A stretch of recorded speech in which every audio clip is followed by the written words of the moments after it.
We're good, Mayor. Very good. Very good. I'll call to order the Arvada City Council meeting for July 24th, 2023.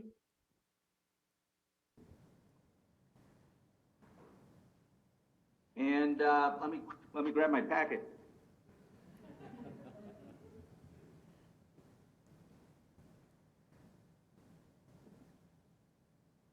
Kristen Rush, if you'll do the roll call. Mayor Williams, Mayor Pro Tem, Here.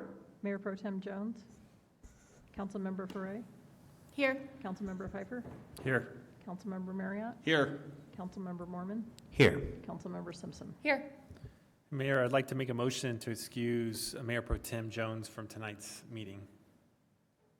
Okay, everyone in favor of that motion, respond by saying aye. Aye. Aye. Those opposed?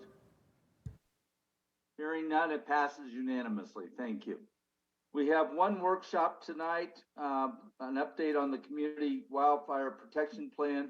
I apologize for not being present, so I can't see your requests for questions. Feel free to jump in with any questions you have at whatever point you think appropriate, and we'll just handle it that way tonight. So, Ms. Gillis? And I'm handing off to Deputy City Manager Don Wick. Very good. Mr. Wick?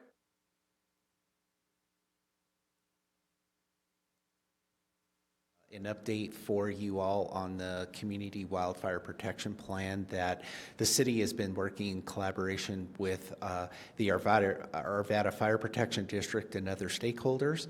And tonight, Fire Marshal Stephen Parker is going to be here to provide this presentation. And in the event he needs to phone a friend, he has brought Chris Warren, who is one of the leading experts in the CWPP process, working with our consultant to develop that. So with that, I'd like to introduce Stephen Parker, who will take it from here.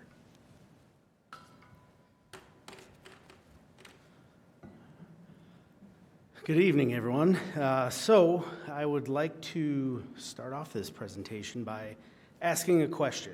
All right, so prior to December 30th, 2021, within the city of Arvada, what did you perceive the fire risk, the wildland fire risk being within Arvada?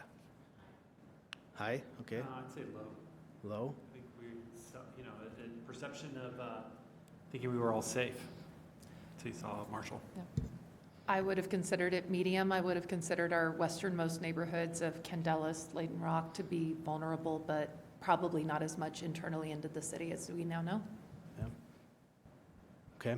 Well, everything that we've gotten over the last 2 years spans the spectrum like we just saw tonight. But I think by and large, everybody's idea was low to moderate. Because a lot of times that wildland perspective is up in the mountains where you have, high terrain, a lot of trees with canopy covering everything. So it kind of is a little different. And then the Marshall Fire obviously gave us a different perspective, thus us jumping into the CWPP. So on this first slide here, I've given a comparison of landscapes. So the photo on the left is about where the Marshall Mesa or the Marshall Fire started. And it's kind of hard to see without a pointer on here, but about midway in the picture on the left-hand side is the Marshall Mesa Trailhead, right about where the Marshall Fire started. And it progressed, from right about there, obviously went to the east, and we lost about 1,000 structures. On the right-hand side is the city of Arvada, roughly midway through Rocky Flats, going south to about 64th. So really the terrain is very similar. They're not much different as far as the vegetation and the fuels that are available there. The main difference between the picture on the left and the picture on the right is the amount of undeveloped space before you reach that interface area. So what is wildland-urban interface? What that is where humans and their structures intermix or meet with undeveloped areas. And unfortunately, through a lot of these slides, I have a mix of the old risk assessment that was done by the State Forest Service and some of the new stuff. This one was an old slide prior to, they just put out the new slides last week, so I wasn't able to get this updated for this presentation, but the fact still remains that there's about 80,000 people, roughly 50% of the population are within the wildland urban interface. And I bet if I would have asked you the question of, do you think in the core, more developed areas within the city, would you think that's an interface area? Most people, myself included, would have said no. But as we look at this map and those, the different colors on there are saying how many houses per acre. And what this is looking at is more than 3 houses per acre, which is a lot of the development that we see through here. So obviously Spring Mesa, Leiden, Candelas, we understand that that is in the interface area, but through all the open spaces throughout the city, it does exist within the city proper. So this is what our wildfire risk looks like. The slide on the left was prior to the maps that came out last week. And the legend is somewhat hard to see, but we were sitting around the moderate to moderately high risk. And then when we look in the right-hand slide, most of that is now in the red, which is very high. So it has changed pretty significantly. And I won't go into the details of it, but basically they use better technology at a higher resolution to determine what fuels are there and what that risk means to the community. So a couple things that we look at is rate of spread for a wildfire. And the picture on the left is showing how fast a wildfire will move if one starts. And what it's showing basically through the western half of the city is that we would expect a fire to move with a 25-mile-an-hour wind speed, which is very common around here, to be in the range of 800 feet to about 4,000 feet per hour. And as that wind increases, that rate of spread increases exponentially. So if we look at the right-hand picture, we were working with a vendor to see if we wanted to collaborate with them and purchase their product. Knowing that we're working on the Leiden evacuation, we said, well, what if a fire happened right there around the the Patridge Park trailhead? And this was done with 40-mile-an-hour winds starting on the south side of 82nd. And the orange color along 82nd is where the fire would progress with 40-mile-an-hour winds in 1 hour. So relatively quickly, we would lose the ability to get into or out of Leiden.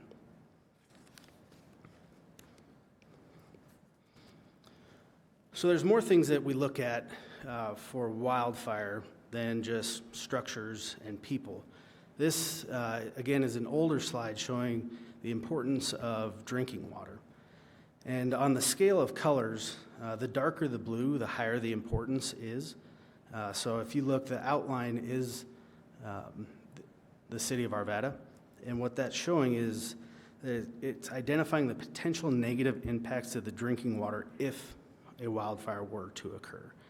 So we have a lot of important waterways here that could be affected if a fire happened here.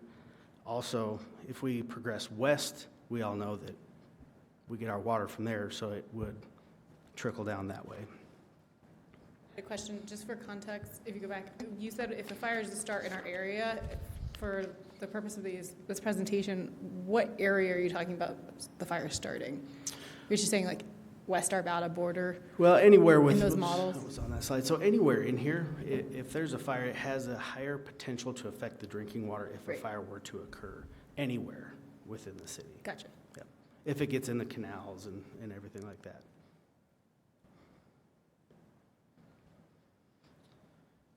So the CWPP Origin started back in 2003 when President Bush signed into effect Title I of the Healthy Forest Restoration Act. And what that did was create a collaborative land management of at-risk communities to identify and prioritize areas for fuel reduction and reduce structural ignitability. Then about 6 years later, the Colorado General Assembly, through Senate Bill 9-001, put into effect that the counties every county has to have a CWPP for the unincorporated areas, and they have to meet the minimum requirements of the state forester. Obviously, there's a lot of incorporated areas, so we need to collaborate with Jefferson County. Currently is doing their CWPP update as well, and hopefully through this process, we can work with their consultants and come up with a product that protects everybody surrounding our areas. So these are just a couple bullet points on what a CWPP is meant to be and what it's trying to identify. And it's providing wildfire strategies that can be implemented by the community, leaders, residents, and fire professionals. So if we think of that list of people, that's what we need to think of for community, because throughout every CWPP, it's even in the name, Community Wildfire Protection Plan, it's not just the residents, it's not just the city staff, it's not just fire professionals, it's every landowner, resident, and person that visits the community. Ultimately, with the CWPP, we wanted to determine what is at risk and provide a roadmap of actions for a community to address a wildfire threat. Because obviously we want to identify what those threats are and try and mitigate it before it even happens.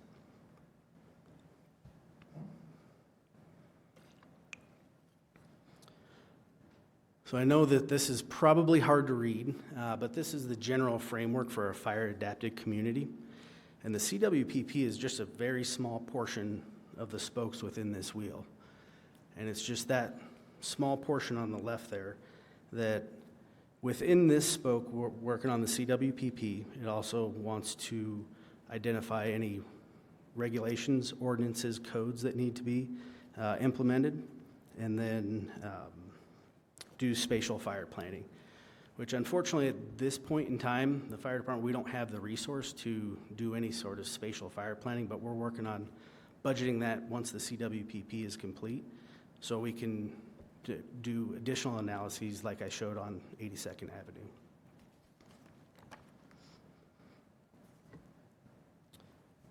Just a couple other things that the general themes for a CWPP is fuel management, public safety, restoration if that fire were to occur. I should have put education awareness higher up because we want to get that ahead of the time, both for mitigation and community resiliency if something does happen.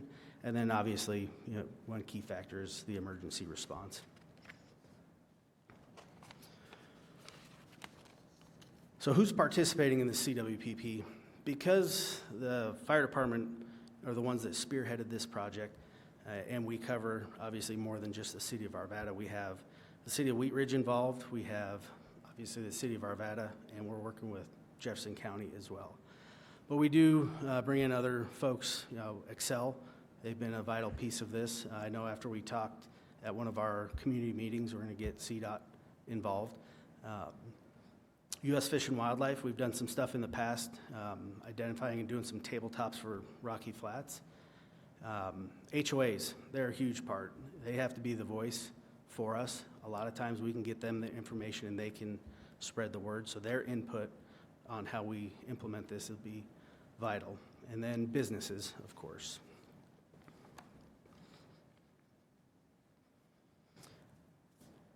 So once we're done with the CWPP, it should be able to provide a description of the community's WUI problem areas, preferably with a map and a narrative for each identified area of risk. The information on the community's preparedness to response to a wildland fire, obviously that's going to be the emergency response aspect of it. And the community risk analysis always considers at minimum the fuel hazards, risk of wildfire occurrence, and community values to be protected both in the immediate vicinity and the surrounding zone. We want to identify fuels treatments and ways to reduce structural ignitability. And then obviously we can get all this information, but if we don't have an implementation plan on how to do it, it won't be successful.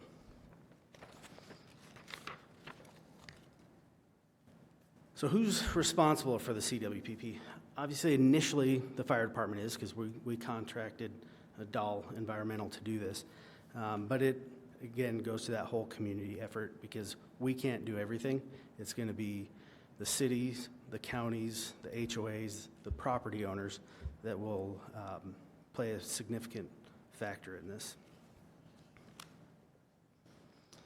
It's good there on that last bullet point. The best CWPP is only as good as its weakest link. We could have the best CWPP, but if we have one high-risk area that doesn't choose to follow this, then all this work throughout the rest of the community could be for naught. So what's the status of our CWPP? We had our first community meeting back on June 13th. We currently have a survey out. If you don't, or if you haven't gotten that, it's on our website. You can also get business cards to everybody that has a QR code on it to take that survey. Our first draft hopefully will be to us by Monday of next week. And then later in August, on the 23rd, we're going to hold a second community meeting to provide everybody an update as to what we're seeing, and the final draft coming December of this year. So being that we haven't really pressed this as a significant issue in the past, it doesn't mean that we haven't been doing anything. We have, over the last few years, been engaged with a fair number of HOAs, but primarily Spring Mesa, Leiden, and Candelas. We have one individual on our fire department that on his days off, he goes out and does individual property assessments, and he gives them recommendations on what they can do on their property to reduce fuels, how to increase their structural ignitability, and just give them general ideas on what they can do to protect their individual property. As I'm sure everybody knows, we've got those ready, set, go bags. If the inevitable event happens, we want to have people prepared. So we give them these bags with a lot of information on what they need to have ready within their home to get out of their houses quickly. Defensible space and mowing around western communities. I know we've all had conversations about this on the proper timing and methods of mowing, but a lot of people have been really successful, the city and the fire department included, doing a lot of mitigation. We saw that at a fire at Spring Mesa about 2.5 years ago. And then we're working with the city's consultant to help with the Leiden evacuation plan. So what are we looking at for the ultimate outcome? This is an extreme example, but as you can tell, completely surrounding this property, fire consumed everything around it except for that property because of the defensible space measures that they took prior to an event happening.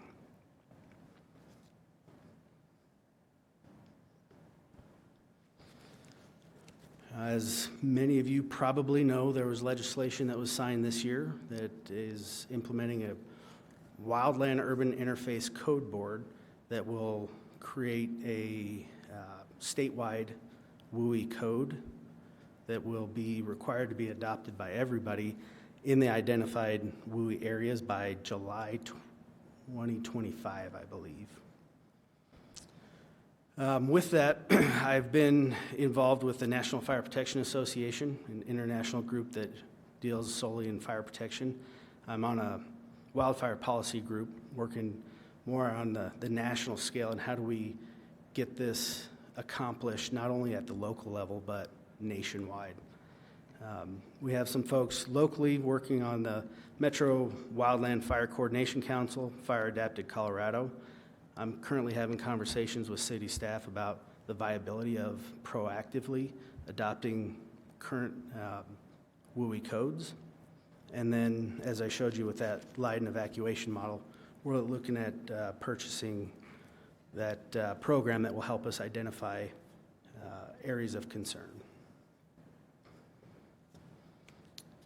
And that wraps it up. Does anybody have questions?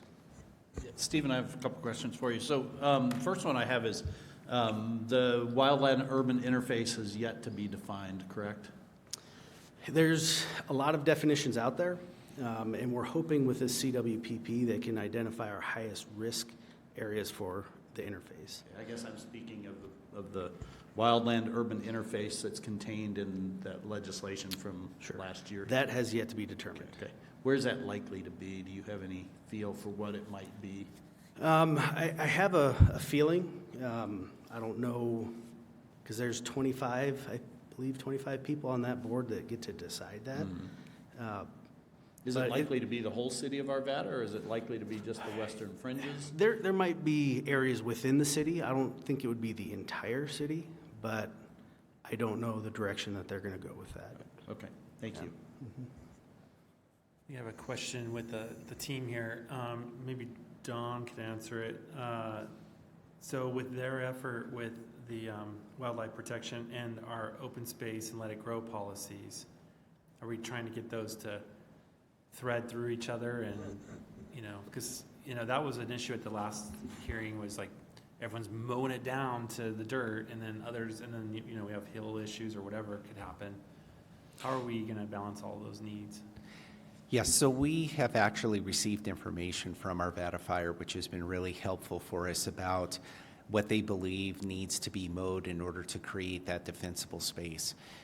This has been communicated to our teams, and it may be this week or early next week, but we have a collective meeting within the city team to talk about what the mowing strategy is going to be to try to get that done and what resources we need to bring to the table to do it. But our intent is to follow the guidance and direction that we're receiving from Arvada Fire.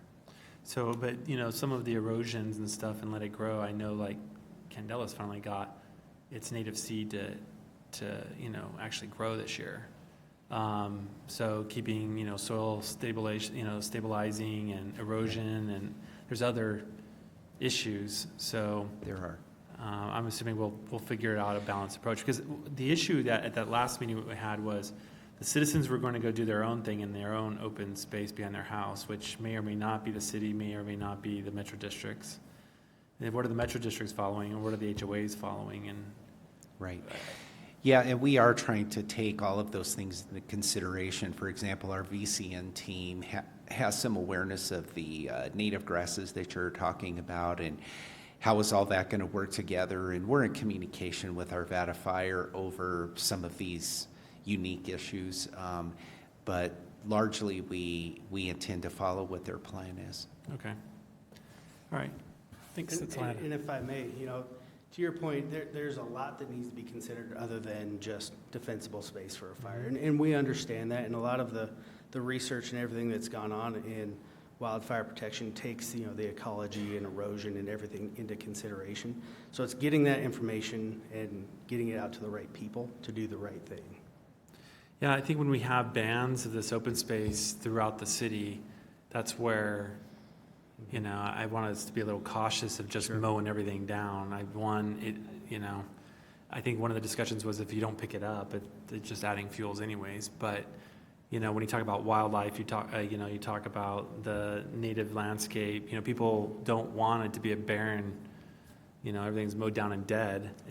So we just got to figure out what that balance is with open space policy and let it grow policies. Yeah, I agree. And, as I was saying, our VCN team is working on that. And, we understand that there's that need for the balanced approach and community input, because we also have the other side where people do want everything mowed. Yeah. So we try to take the balanced approach, follow what their lead is. They've taken a lot of these things into consideration as well. But I think that we'll have a much better answer for it after we have our internal meeting on this here in the next week or so. Okay. All right. Thanks. I have a question. When the first draft is done, will you be coming back to us to present that and get our feedback? How will that process look? Yeah, if that's what you'd like, absolutely. I would appreciate that, because I think right now it's all very high level, and I think I'm scratching my head going, well, what is it actually going to look like? I have the same questions, because we, the fire department, have never had one done. And although we're collaborating with Fairmont, they haven't had one done in over 10 years. So we quite honestly don't know what they're going to come up with. So absolutely, if that's what you'd like, we can do that. I would appreciate that, yeah, please. Absolutely. Thanks. Yeah. Hey, any other questions? Yes, of course. One of the things I wanted just to see if you could discuss is how are you collaborating and working with the different entities? From what you've talked about, Jeffco is doing their own planning. They have a wildfire task force. We have Metro Wildland Fire Council. We have Arvada City planning. And I'm just wondering, with all of this planning, how are we not overlapping, or how are we working together, and what does that cadence kind of look like for you? Yeah, so initially when we kicked this off, I gave you that list of, the entities involved, but we do have planning staff, building staff, we have open space staff. So we're trying to get as broad of a perspective on this as possible. And that was just kind of in the initial development of kicking this off. We've had that one community meeting that we had back in June. It's been pretty radio silence since then. So once we get this draft, I'm going to coordinate a meeting with all of the core team of individuals to go over it and get everybody's perspectives. And then that's what that second community meeting is for, is to get everybody else's perspective on what we need to do with this plan. Is it viable? What can we change? What can we modify to make it more successful? Also, the funding that we got from legislation, you talked about implementation planning. Does that funding cover the implementation planning? The funding that we put for the CWPP, the timing is actually okay as far as getting the draft, so that once I can get an idea of the direction that this is going, I'm going to try and budget as much as I can for next year, because it's not going to be an over-the-night solution. It's going to be a long-term solution. So next year is just going to be the next step of what quick hitting things can we get taken care of next year, and then what can we budget to start planning for the future. So hopefully we can make some really positive impacts quick and early next year, but we'll see what is within that plan, because it's really hard to say we need to do this if it's just my opinion versus what the consultants come up with. Thanks. Mm-hmm. Okay, if there are no other questions, Mr. Parker, I want to thank you. I think, one of the slides that impressed me the most, that, you look to your weakest link. And I know that the partnership the city has with Arvada Fire ensures that we will not be the weakest link. And I appreciate the work that we're all doing together to address the issue. We obviously have a much more heightened awareness of this issue as a result of the Marshall Fire, and it sounds like we're moving in the right direction. I agree with Mr. Mormon that it'll be good to get some sense after we get that first draft back, and would suggest that we have another meeting at that point to see where we are. Okay, thank you, Mr. Mayor. Very good. Ms. Gillis, do you have anything else for us tonight? I do not. Very good. We stand adjourned. We'll see you in 2 weeks. Thank you.